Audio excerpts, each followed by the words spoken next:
Gun fam, what's up? It's the Gun Brother. Thank you for tuning in to Guns and Beer. Quick question, quick answer. You roll up, you see this. What do you do? Quick. All right, keep that answer. Let's talk about it.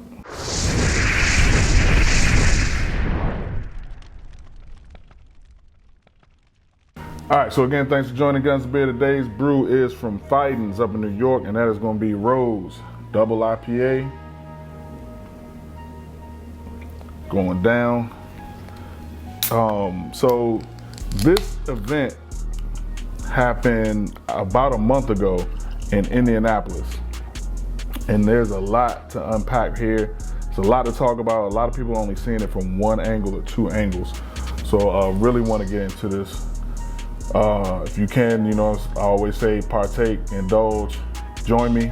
Cheers.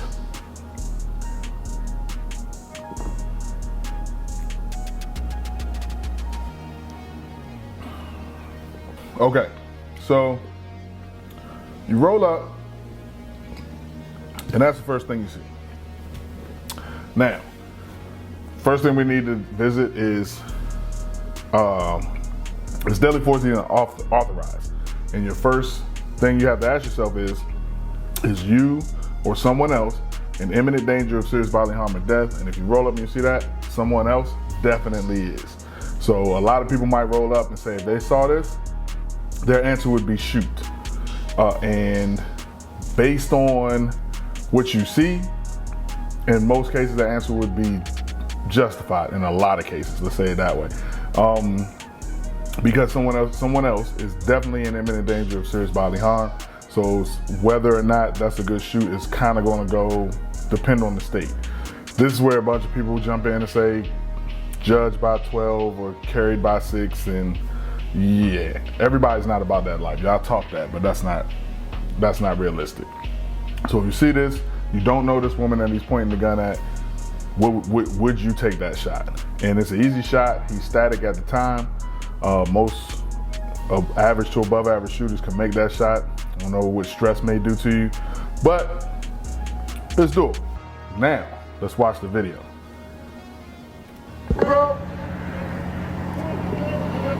So this is before that clip. This is going to lead up to that point. We got a gun on her right now. Hey, bro! Hey! Hey, man! Hey, don't do that, man! Get off her, man! He's gonna wrestle and pop her. I beat the bro. Hey, get Bro, I'm on, bro. I want to see it from my mama. Come on now. Hey, get your motherfucking hands off her!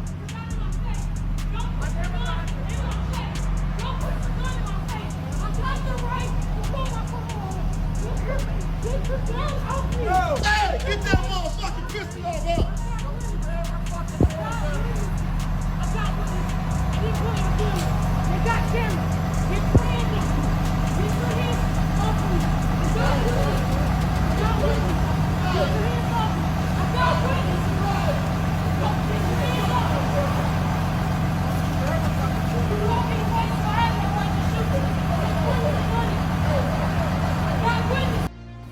So that's the point where I started the video. So you roll up and that's what you see. And like I said, he's static, easy shot to take, and would you take it? But let's keep going and talk about what we heard as well.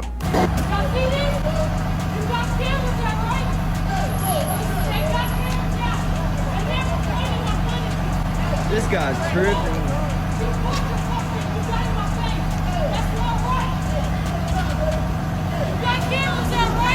I just leave.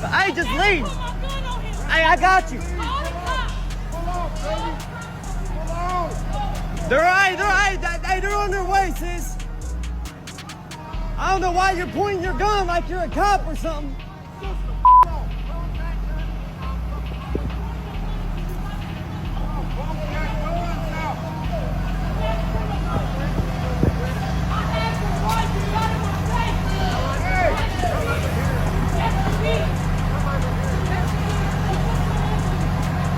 You put your hands on a woman. You do that to a man, take that gun.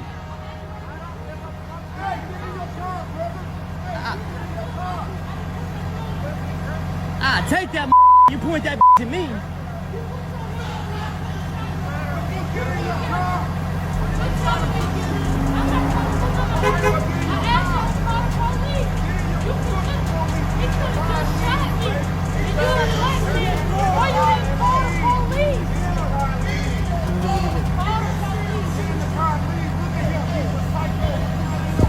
That's what I was gonna tell him.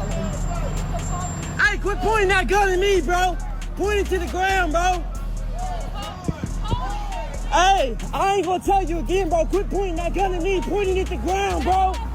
I ain't gonna tell you again, bro. Pointing it at the ground, I'll take it out of your hand. Quit pointing it at me, I'll take it out your hands, bro. Straight up. I'm going.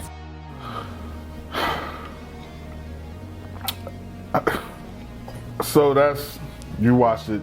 What's your opinion now? What would you do based on what you saw? So now, giving you some backstory. So this is the first thing I want to talk about, first angle I want to talk about as far as this video is concerned. Would you take that shot? Would you put that person down? Apparently, this was an argument about somebody taking too long at the pump. Pull off. Go to another gas station. Avoidance is the #1 way to not get into anything stupid like this. That's #1, but some stupid things were done as well. Like I said, apparently this was an argument between two people about somebody taking too long at the pump. He apparently rushed her or ran up to her car, and at some point she brandished her firearm. In the very beginning of the video, you can hear her say, I never pointed my gun at you. You ran up or walked up on me, and I pulled my gun out to let you know I had it. So let's talk about that. That's #1. So you didn't know that happened. You rolled up, your option or your choice was to shoot, boom. So now you shot him because he pulled his gun because she pulled her gun. So kind of trying to compartmentalize all this stuff. So that's #1. Deadly force is authorized to save the life of you or someone else. I do not advise any concealed carry individual to use deadly force in a situation that you don't know 100% of the facts. That means usually the person is in your party with you, or you witnessed the whole thing. And even witnessing something can be wrong because it could be the person you shot could have been ill-gotten by the other person or something like that. You just don't know.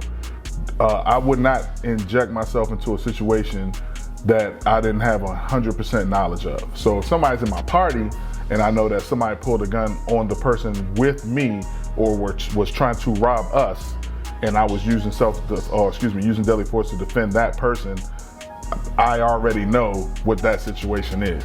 When you roll up as a third or fourth party to a situation and you don't know 100% of the facts, you could very, very easily be shooting the wrong person, okay? So that's the first aspect I'm gonna deal with. Second aspect, brandishing a firearm. Don't pull your firearm out unless you need to use it. That's the way I train. I can't stress that enough. There is no reason for you to show someone you have your firearm. And those were her words. She said, I showed it to you so that you knew I had it. That resulted in him going to get his firearm or pulling his firearm if he had it on him. And you can hear him in the video claiming, don't you ever pull your gun on me, don't you ever pull your gun on me, blah, blah, blah. She says, I didn't pull it on you, I just showed it that I had it. So yeah, #1, just pull off. None of this would have happened. #2, you do not brandish a firearm. If you pull that firearm out, it needs to be used. You're in imminent danger of serious bodily harm and death. If you are in that situation, that happens faster than you can think. Okay, that gun will come out and get used to stop the threat.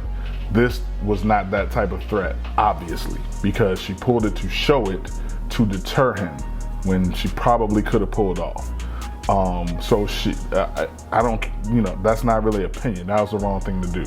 Now, if you pulled up after all that and just saw this, you hear everybody saying, get that pistol off of her, and we, protect our queens and all of this. And I definitely do believe that, but you have to acknowledge what caused it. And her brandishing that firearm is what caused firearms to come out. Now,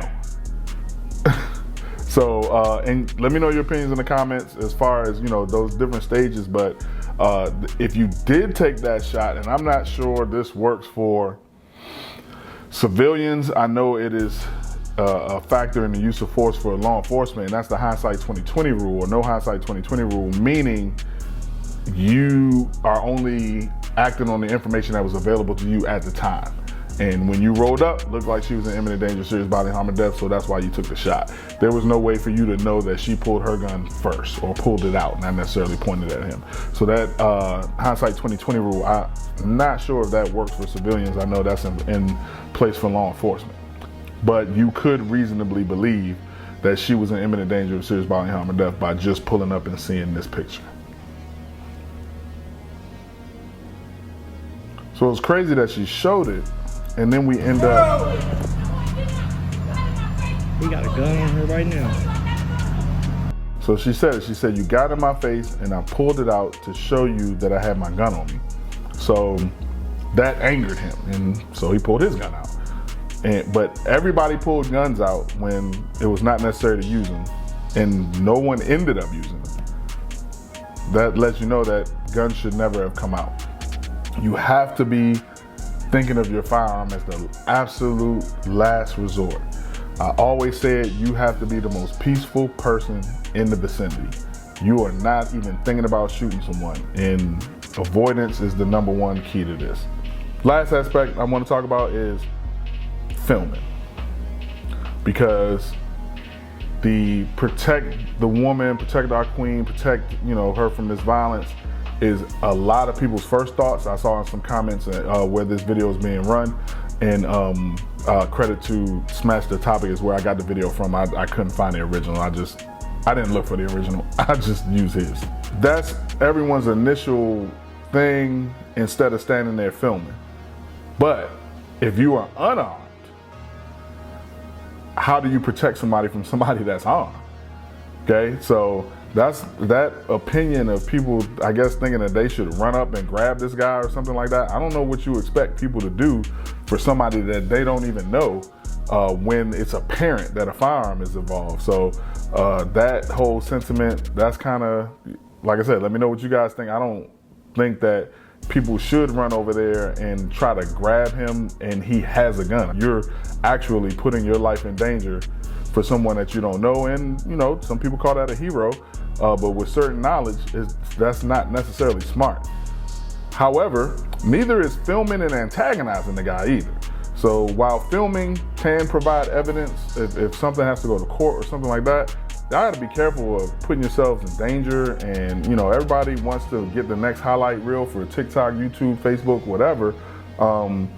But a lot of camera people are filming this stuff and putting themselves in danger. Like later on in the video, you can see the guy's like 5 feet away from him. And if he does decide to use that firearm, you could get shot too. So I just think that that's an aspect that needs to be talked about as well. If you are a filmer, because everybody's not a responder, just keep yourself at a safe distance and don't antagonize the individual. If you're going to, you know, turn your footage over for law enforcement or for legal proceedings, then good on you. That's another way that you can help the situation. So with that being said, let me know what you guys think in the comments. The couple of different aspects of looking at this video and events like this when you are concealed carrying. Again, using that firearm should be the last thing on your mind. Showing that firearm just to show it, to show somebody, should never be on your mind. Let me know what you guys think, okay? So with that being said, Gun Brother is out. Thank you for tuning in to Guns and Beer. I'll see you guys next time. Cheers.